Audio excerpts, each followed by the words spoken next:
Hello বন্ধুরা, কেমন আছেন সবাই? আশা করি সবাই ভালো আছেন। তো আপনারা সবাইকে স্বাগত জানাইতাছি নতুন আরেকটা মিনি ব্লগে। তো দেখেন আজকে এটা হইছে শনিবার সন্ধ্যার সময়। তো সন্ধ্যা দিয়া প্রার্থনা করে আমরা সন্ধ্যার সময় গেছিলাম গিয়া পাশের যে আমরা বাজারে গেছি। বাজারে এই যে গণেশ মন্দিরটা দেখতাছেন, এটা হইছে নতুন করতাছে, এখনো কমপ্লিট হইছে না। তো ভাবলাম যে বাজার টাজার কইরা পিহুর লেগে শাড়ি লইছি, তো ভাবলাম যে এটাতে একটু ঢুকি। কমপ্লিট এতটুকু হওয়ার পরে আমরা তখনও দেখছিলাম না, তো তার লেগে দেখতে গেলাম।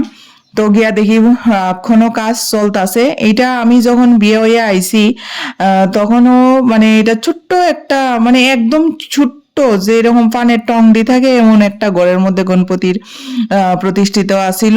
তো এইখানে এই জায়গাটাতে পূজা হইতো সব সময়। পূজা বিশাল, মানে চতুর্দশীতে তো বিশাল বড় করে পূজা হয়। তো এখন দেখেন মন্দিরটা কত সুন্দর হইছে, এটা আমাদের এখানকার।